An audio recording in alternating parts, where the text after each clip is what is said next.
It's the Ross Tucker Football Podcast. Oh, yeah, it is.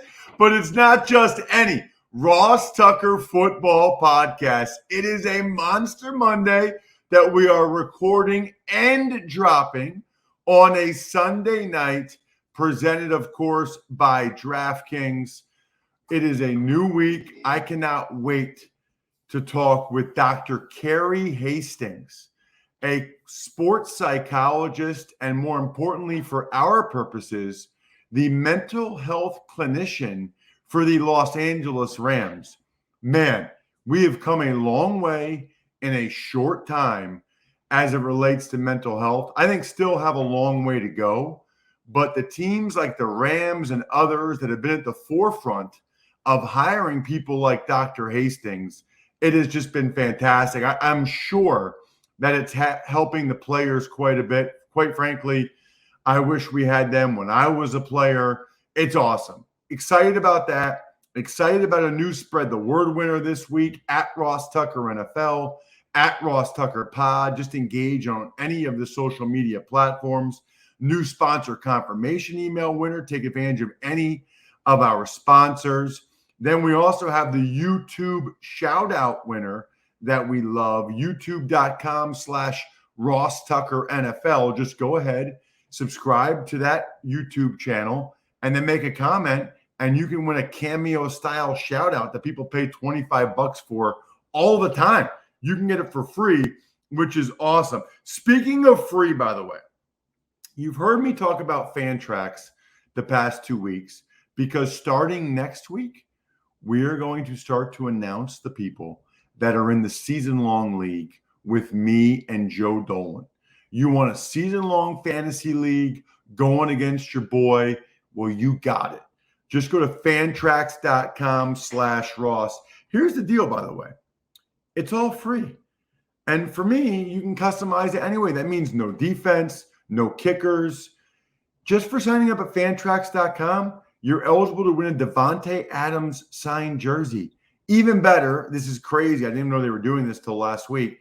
If you bring your friends and your other leagues from some not-to-be-named platforms, your entire squad will be eligible to win a weekend getaway to watch your favorite team play. I'm sure there'll be some arguing amongst your buddies. You'll get over it because you get $6,000 in spending money. Totally free, totally customizable, no defense, no kickers.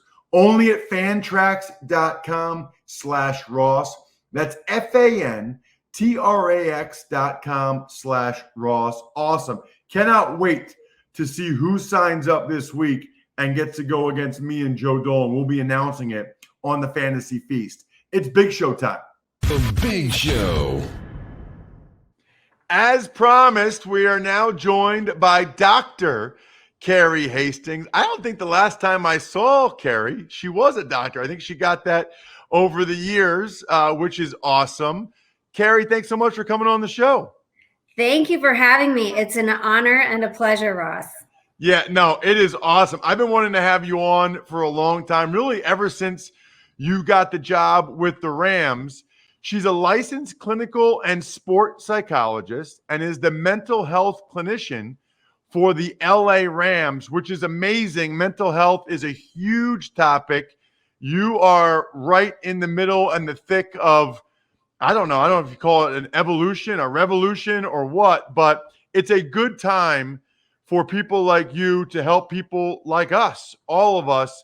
So glad you could come on the show. And I have to point out how I know Carrie. Her husband, Chuck, was a teammate of mine at Prince and actually hosted me on my recruiting visit when I was 17 years old. So I have known your husband for 24 years, and I was at Carrie's unbelievable wedding in Hawaii. That was amazing. We still talk about that. So it's good to talk with you and see you. It's been a while. I know it has been a while. It's so good to see you virtually. And yes, we definitely have a history here. And as long as you're nice to me, I won't bring up any skeletons in your closet that Chuck may have shared with me. But. Oh, man. I promise I will be. And Chuck absolutely knows about a lot of skeletons I have from the college days. So that's, although in fairness, if you brought those up, I could bring up Chuck ones. I'm and sure I think I would 10 win times that worse. battle ultimately. Yeah. Yeah, we won't go there. So, Carrie, I guess we'll start with this.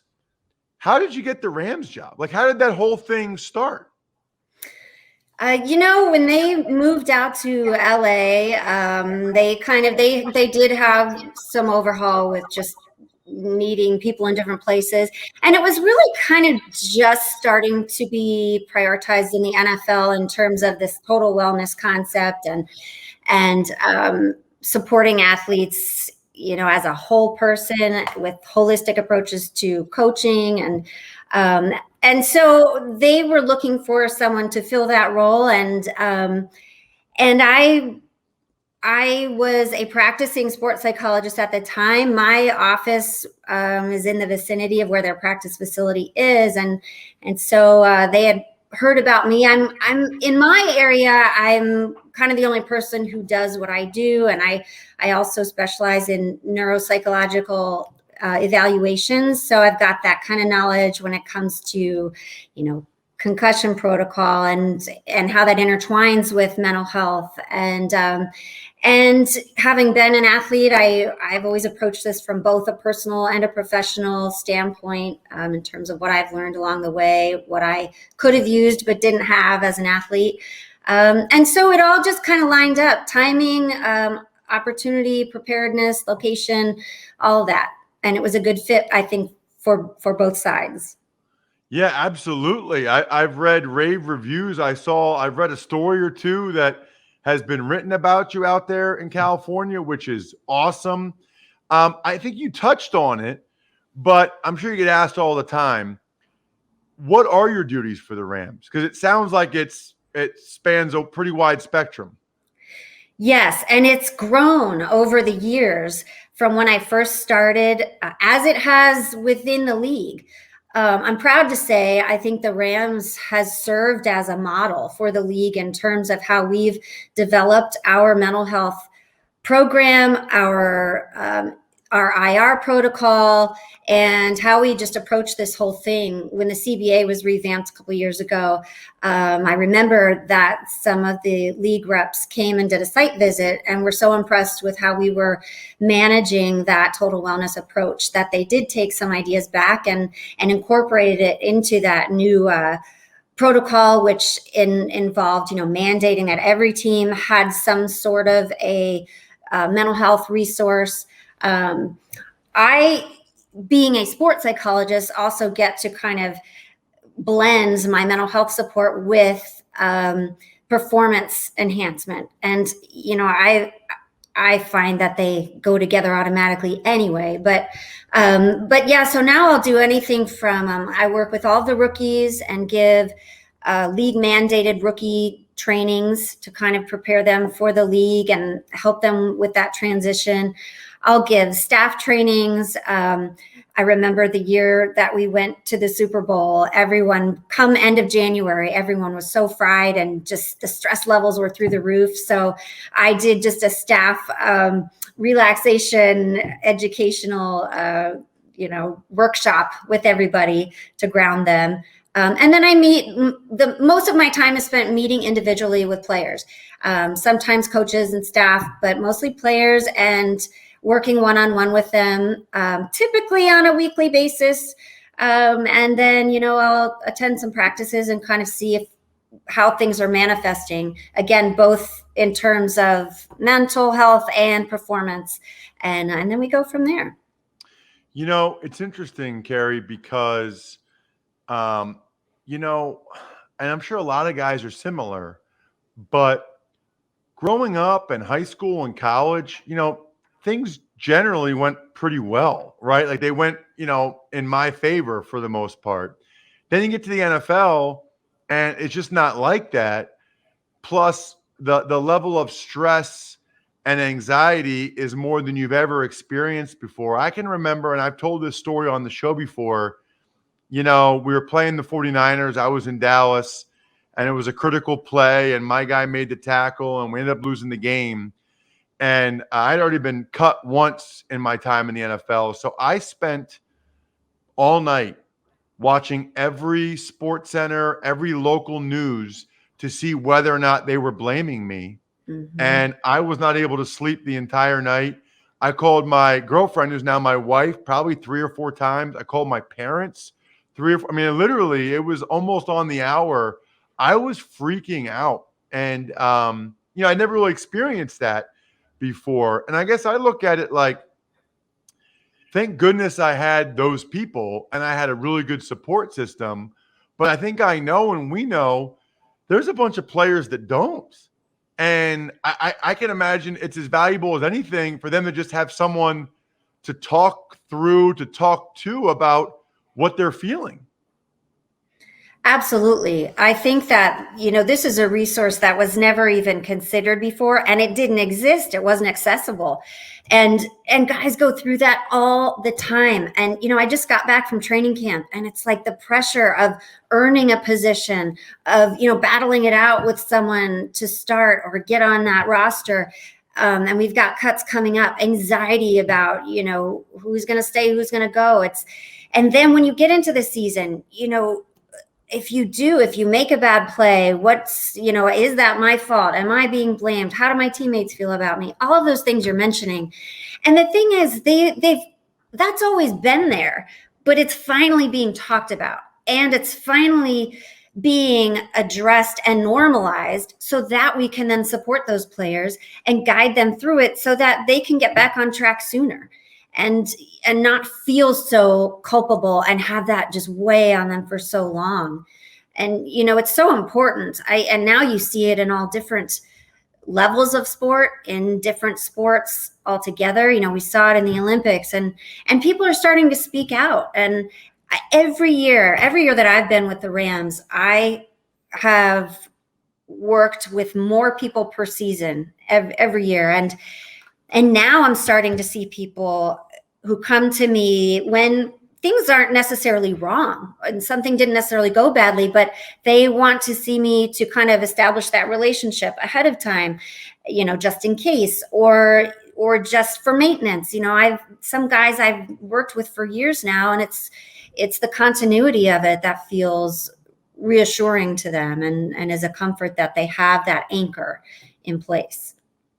So it just seems crazy to me now that when I played from 2001 to 2008, to my knowledge, there was no one like you for any of the teams. I guess my question is, what was the impetus for this? I don't necessarily mean the Rams. I just mean globally. Like, mental health is such a hot topic here in 2021. And I've talked to other organizations that are working on total wellness, that they have mental health clinicians like you. But what was sort of what's turned the tide to get us to this point? Was there some big moment that happened? I'm curious as to when this breakthrough happened.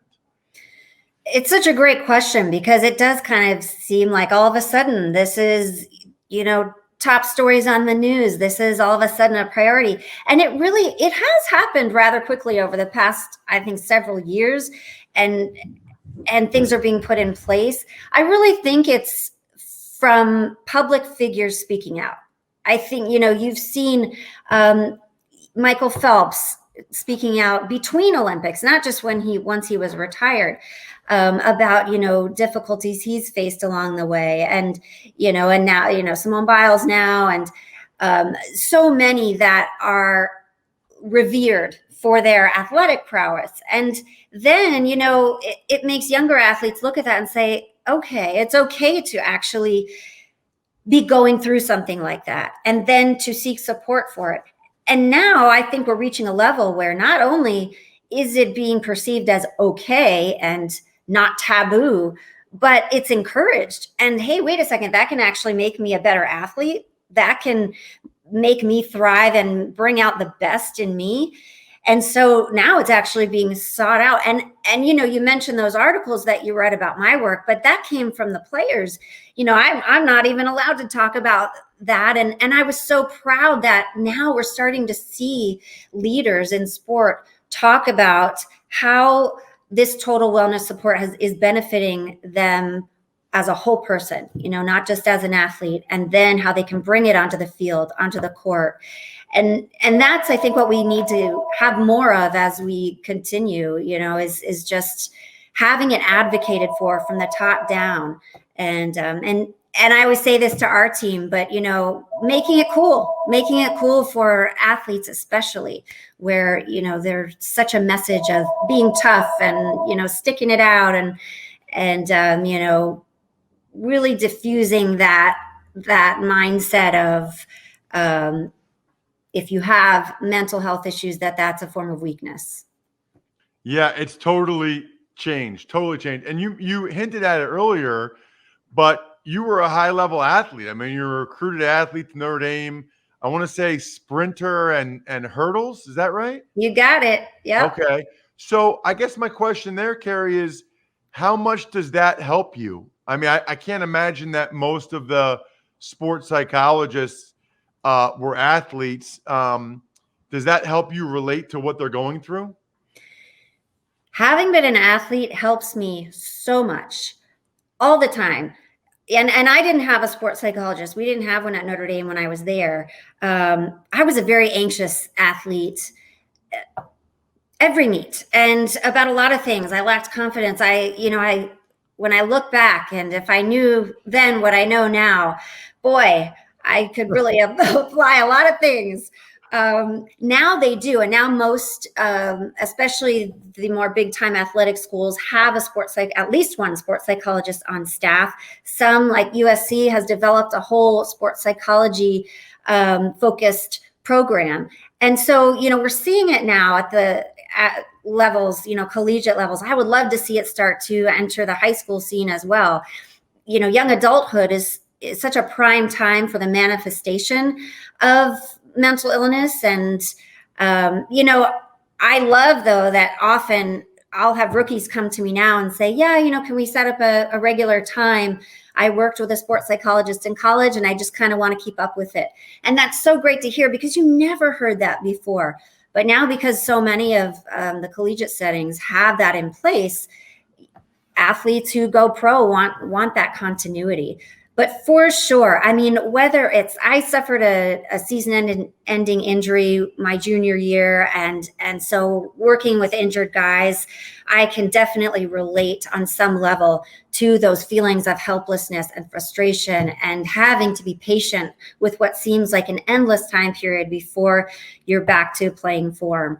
So I draw from my own experience all the time. So I think the last question I have is probably one you get a lot. And this was one of my initial reactions when I heard that you got the job.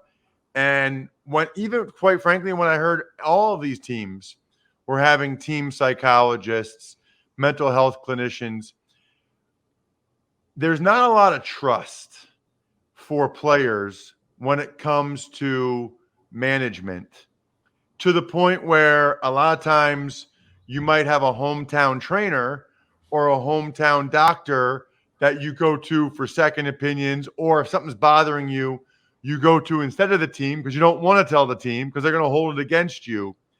How many questions or concerns have you gotten from guys that don't want the team to know maybe it's a family issue, or don't want the team to think this guy's lacking confidence, we got to cut this guy?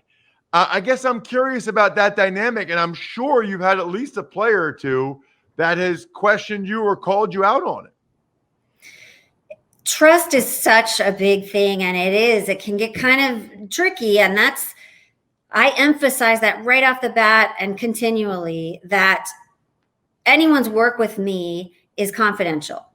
And regardless of my involvement with the team and the fact that I'm in communication with, the training staff and with coaches and with other folks. Now, depending on what the issue is, I've also had situations where, let's say there's a readiness to play aspect. And I never will go and talk to someone without letting the player know, without getting the player's permission. I mean, that's just standard clinical practice. And I will have them sign a release and say, and I don't know if I've ever run into where they've not been okay with it. Some players don't want anyone else to know they're seeing me, and that's fine. And so we work with that, and I'll take that into consideration when I'm scheduling them, where I'm scheduling them. I still have my private practice office in town, so if they want to be that discreet, then I just meet with them at my office.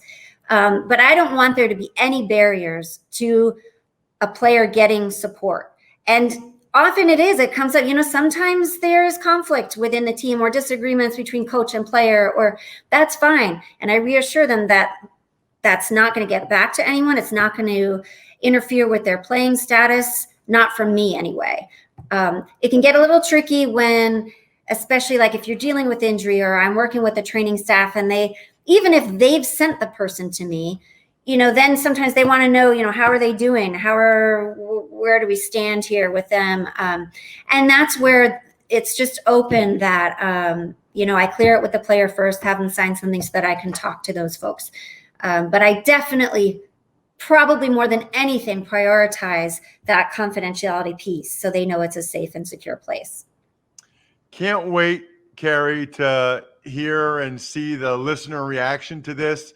I've been wanting to have you on the show for a while, ever since you got the job there with the Rams, because it's such a hot topic. You're right. We just had the Olympics.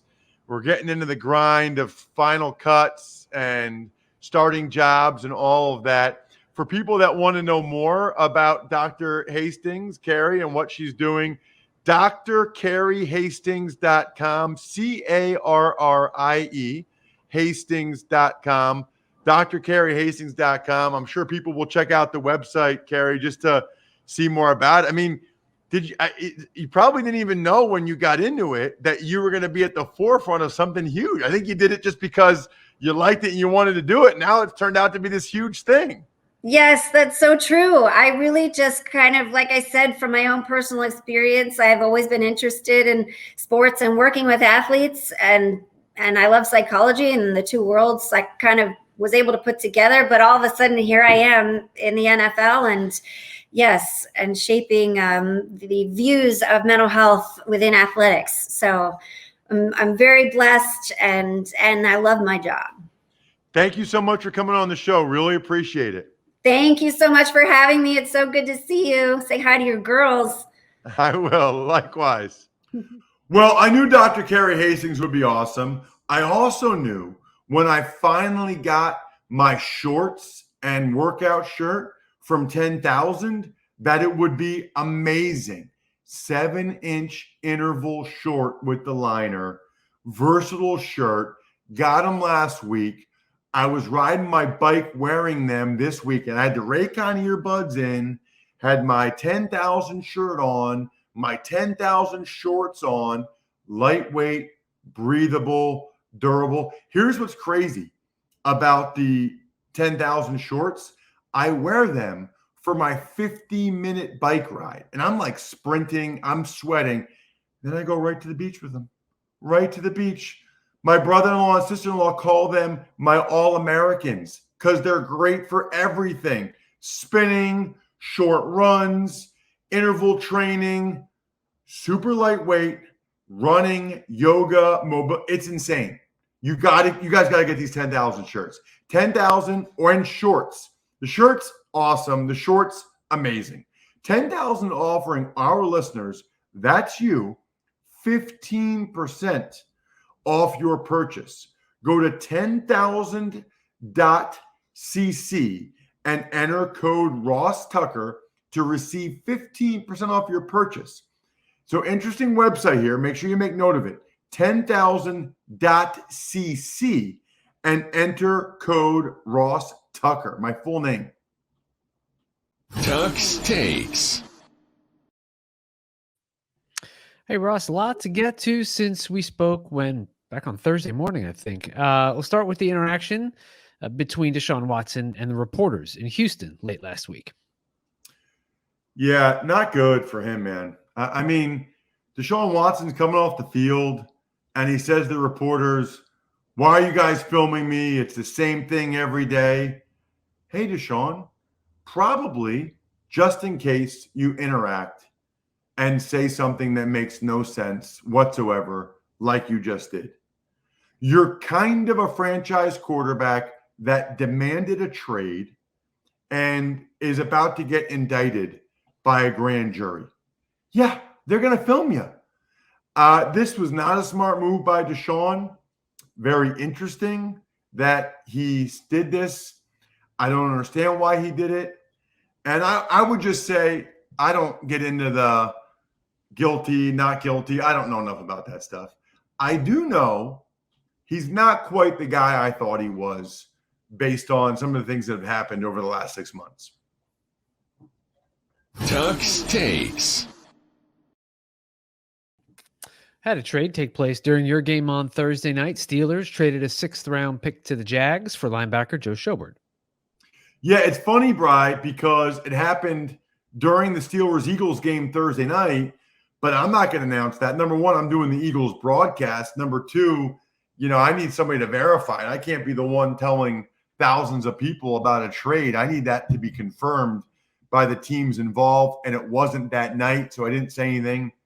It's interesting because I thought the Steelers felt pretty good about Devin Bush coming back from injury, Robert Spillane, but evidently not good enough. Now, I think the Jags are paying about half of Joe Schobert's salary. I think the Steelers think, okay, we don't know about Spillane for sure, and Devin's coming off the injury. Let's get a known commodity in Joe Schobert. Makes sense to me. And I think for $3.5 million or whatever it is, they're happy to lock that in. Tuck's Takes. On the injury front, rookies Christian Darrisaw of the Vikings and Rashad Bateman of the Ravens each had core muscle surgery over the weekend, and Texans put 3 tackles on the COVID-19 list. Right, so that means 1 tested positive, 2 were close contacts, but my understanding, Bri, is you can only be considered a close contact if you are unvaccinated. So that's yet another reason to get vaccinated. I don't know why you would want to take the risk of being considered a close contact. Doesn't make a ton of sense to me. We're talking about Laramie Tunsil, Titus Howard. I mean, these are their starting offensive tackles. Are they out for 10 days? It's crazy. As for Rashad Bateman, not good for the Ravens. The one thing they're missing is the passing attack, and they've just missed a lot of time between Hollywood Brown's injury, Lamar Jackson out for 10 days, Bateman now out for a while. And as for the Darrisaw thing, Bri, I told you, remember, a couple weeks ago, maybe a month ago, no, June, when Darrisaw missed minicamp, I said, this is not right. You don't have a January core muscle surgery injury, and now you're not practicing in June. Because I've had that surgery. I said it. Nobody picked up on it. Nobody nationally, nobody in Minnesota. I said there's more than meets the eye here. Well, there you go. There was more than meets the eye. Tuck's Takes. Got some interesting news down where I am, down in the Bayou. Saints announced that all fans must present proof of either being vaccinated or having a negative test prior to attending games at the Dome. Well, and if they want proof that they're married, Bri, it's all about Manly Bands. Manly Bands is here to rescue you from an otherwise hellish band buying experience. They offer your hand the freedom to look how you want it in just about every type of earthly material imaginable. You know what's crazy? I could not find my wedding band the other night, Bri. The one I got when I was married. I was so glad that I have one from Manly Band. I mean, they have gold, wood, antler, steel, dinosaur bone. Mine is steel. And I was like, man, that would be bad if I can't find my wedding band, my original one. But thank goodness I got a second one from Manly Bands because they're awesome. To order your Manly Band and get 21% off. I know this is a big engagement season, big wedding season. You get a free silicone ring as well. Go to manlybands.com/Ross. That's manlybands.com/Ross for 21% off. Manly Bands, the best darn rings, period. As for the Saints thing, how are people down there feeling about that, Bri? I don't know. Haven't asked them. I think it's great, to be honest with you. I mean, it's indoors. Hang on. I'll interrupt you. It's very polarizing. You ask one person and they think it's wonderful. You ask another person, it's the same thing. It's no different than anywhere else in this country being so divided, unfortunately. But even if you are not in a vaccination or whatever, I think you have to understand that you shouldn't be in an indoor place with people that don't want you to be like that. And you don't have to get vaccinated. Just get a negative test then. I guess I don't understand how anybody could dispute this one, right? Like, either get vaccinated, you don't want to get vaccinated, okay. You want to go to the game and be inside with a bunch of people that are vaccinated, get a test that proves you're negative that day. Makes sense to me, Brian. Tuck's Takes. All right, we've had a ton of preseason games with teams taking the field for the first time this preseason. Any takeaways so far? Yeah, obviously we'll talk to Greg Cosell later this week about the rookie quarterback performances. I thought, quite frankly, Dwayne Haskins played very well in my game, Bri. Steelers Eagles, they gave him a lot of playing time. He had one play where he went the wrong way on a handoff. Other than that, he threw the ball very well. Looked like he was in command. His offensive line did a good job. But Zach Wilson did some good things. Trevor Lawrence did some good things. Fields, I thought, was very exciting. It's a good time for these young quarterbacks. Mac Jones had some positives. I would say really good start overall for these young quarterbacks. Really good start to this week. We'll have the College Draft podcast and the Even Money podcast on Tuesday, so get fired up. Might even post Andrew Brandt's Ross Tucker Football Podcast Wednesday edition on Tuesday night, so look out for that one. Shout outs to Pizza Boy Brewing, Sporticulture, Vision Comics with an X, and HumanHeadNYC.com, as well as SteakhouseSports.com. Our buddy Chris Aronchek. We're getting closer. Every team has played already. We got week 2 of the preseason. Your boys on national TV Thursday night. Tell everybody you know. Get excited. I think we're done here.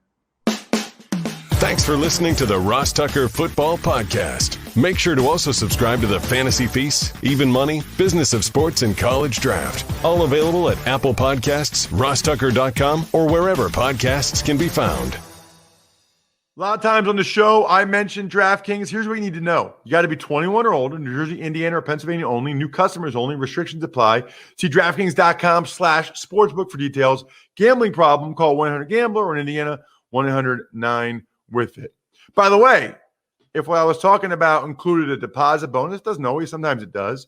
Deposit bonus requires 25 times playthrough, and deposit bonuses are paid out in site credit.